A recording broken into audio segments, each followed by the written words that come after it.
పాకిస్తాన్ ఆడతీరు కాస్త మారింది అంటే అదేదో one day world cup T20 world cup గెలిచారు అనుకోకండి. ఫస్ట్ వన్డేలో బంగ్లాదేశ్పై ఘోరంగా ఓడిపోతే మూడో వన్డేలో మాత్రం కాస్త పోరాడి ఓడిపోయింది, తక్కువ మార్జిన్తో ఓడిపోయింది. అందుకే కాస్త ఆటతీరు మారింది అన్న. అలాగనే ఏమైనా సాధించిందా అంటే ఏమీ లేదు. బంగ్లాదేశ్పై సైతం వన్డే సిరీస్ ఘోరంగా ఓడిపోవాల్సి వచ్చింది. ఈ ఓటంతో పాకిస్తాన్ క్రికెట్ మరింత దిగజారింది. అసలు ఈ మ్యాచ్లో పాకిస్తాన్ కాస్త పోరాటం మినహాయిస్తే ఓటమి మాత్రం తప్పలేదు. ఈ మ్యాచ్లో బంగ్లాదేశ్ మాత్రం అద్భుతమైన ఆటతీరుతో ఆకట్టుకుంది. అసలు మ్యాచ్కి ముందే పిచ్ గురించి మాట్లాడుతూ కామెంటేటర్లు ఈ పిచ్పై 250 పరుగులు చేయడం చాలా కష్టం, ఆ పరుగులు చేసినా ఈజీగా గెలవచ్చు అన్నారు. కానీ బంగ్లాదేశ్ బ్యాట్స్మెన్లు సూపర్గా బ్యాటింగ్ చేశారు.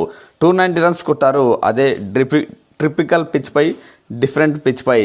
మరీ ముఖ్యంగా ఆ జట్టుకు ఓపెనర్లు మరోసారి 100 పరుగుల ఓపెనింగ్ పార్ట్నర్షిప్ అందించారు. చూస్తున్నాం కదా, ఈ మధ్య ఆస్ట్రేలియా, సౌత్ ఆఫ్రికా లాంటి టీంకి ఓపెనర్లు కూడా బ్యాక్ టు బ్యాక్ 2 మ్యాచెస్లో 100 పరుగులు పార్ట్నర్షిప్ ఇవ్వడం లేదు ఒక సిరీస్లో. కానీ ఈ సిరీస్లో రెండోసారి బంగ్లాదేశ్ బ్యాట్స్మెన్లు 100 పరుగుల పార్ట్నర్షిప్ ఇచ్చారు.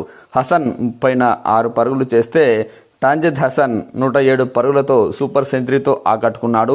పాకిస్తాన్ బౌలర్లను ఉతికారేశాడు. 6 ఫోర్లు 7 భారీ సిక్సర్లతో బంతికో పరుగు చొప్పున 107 పరుగులు చేశారు. వీళ్ళిద్దరూ ఫస్ట్ వికెట్కే 18 ఓవర్లకే 100 పరుగుల పార్ట్నర్షిప్ అందించారు. ఆ తర్వాత షాంటో 27 పరుగులు చేస్తే లిటన్ దాస్ 41 పరుగులు, హుర్దోయ్ 48 పరుగులు చేశాడు. ఇలా ప్రతి ఒక్క బ్యాట్స్మెన్ కూడా మినిమం స్కోర్ చేశారు. ఇంకా చెప్పాలంటే ఓపెనర్లు 100 పరుగులు పార్ట్నర్షిప్ ఇస్తే ఆ తర్వాత 2 50+ పార్ట్నర్షిప్స్ కూడా నమోదయ్యాయి. దీంతో బంగ్లాదేశ్ రెస్పెక్టబుల్ స్కోరే సాధించింది. అనుకున్న దానికంటే ఎక్కువే పరుగులు చేసింది. పాకిస్తాన్ బౌలర్లు భారీగా పరుగులు ఇవ్వకపోయినప్పటికీ వికెట్లు తీయడంలో మాత్రం పూర్తిగా ఫెయిల్ అయ్యారు. మరీ ముఖ్యంగా ఆ జట్టు స్టార్ ఫాస్ట్ బౌలర్లు అని చెప్పుకునే షహీన్ అఫ్రిది, హరీష్ రఫ్ మొదట్లోనే వికెట్లు తీయడంలో పూర్తి ఫ్లాప్ అయ్యారు. రఫ్ చివరిలో 3 వికెట్లు తీసినా షహీన్ అఫ్రిది 1 వికెట్తో సరిపెట్టుకున్నా అప్పటికే బంగ్లాదేశ్ రెస్పెక్టబుల్ స్కోర్ సాధించింది. అలాగే ఈ మధ్య కావ్య మారన్ గారు కొన్న పాకిస్తాన్ స్పిన్నర్ అబ్రార్ అహ్మద్ బంగ్లాదేశ్పై సైతం పెద్దగా ఇంపాక్ట్ చూపించలేకపోయాడు. 10 ఓవర్లు బౌలింగ్ వేసి 49 పరుగులిచ్చి 1 వికెట్ మాత్రమే తీశాడు. 291 టార్గెట్, కాస్త ట్రిపికల్ పిచ్. దీంతో పాకిస్తాన్ చేజింగ్ చేస్తుందని ఎవరు అనుకొని ఉండరు. ఎగ్జాక్ట్లీ వాళ్ళ ఆటతీరు కూడా అలాగే సాగింది. ఫస్ట్ ఓవర్లోనే స్టార్ ఓపెనర్ ఫర్హాన్ 6 పరుగులు చేసి అవుట్ అయితే, సెకండ్ ఓవర్లో సదాకత్ 6 పరుగులు, 3వ ఓవర్లో రిజ్వాన్ 4 పరుగులు చేసి అవుట్ అయ్యాడు.